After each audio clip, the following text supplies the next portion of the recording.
ବିକ୍ରି କରିବା ପାଇଁ ବାହାରିଲେ କିନ୍ତୁ କଂସେଇଟାର କାନ୍ଧରେ ପଡୁଥିବା ଗାମୁଛାକୁ ଗାଈ ବେକରେ ପକାଇ ଦଉଛନ୍ତି କିନ୍ତୁ ହେଲେ ଆଜି ସେ ନା ସେ କଂସେଇ ଆଉ ଛାଡ଼ିବା ନାହିଁ।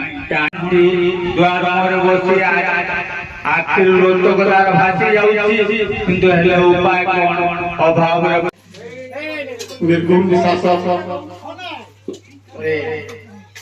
ଏକ ପିଲାକୁ କରୋନା ସମୟରେ ଯେଉଁ ସମୟରେ ମଣିଷକୁ ଛୁଏ ଡିଷ୍ଟାନ୍ସ ମେଣ୍ଟେନ କରେ ସେହି ସମୟରେ ବାଙ୍ଗାଲୋର ଭଳି ଏକ ଜାଗାରେ ଆମ ଓଡ଼ିଶାର ପିଲାଟିଏ ମୃତ୍ୟୁବରଣ କଲା। ସେଇ ଜାଗାରେ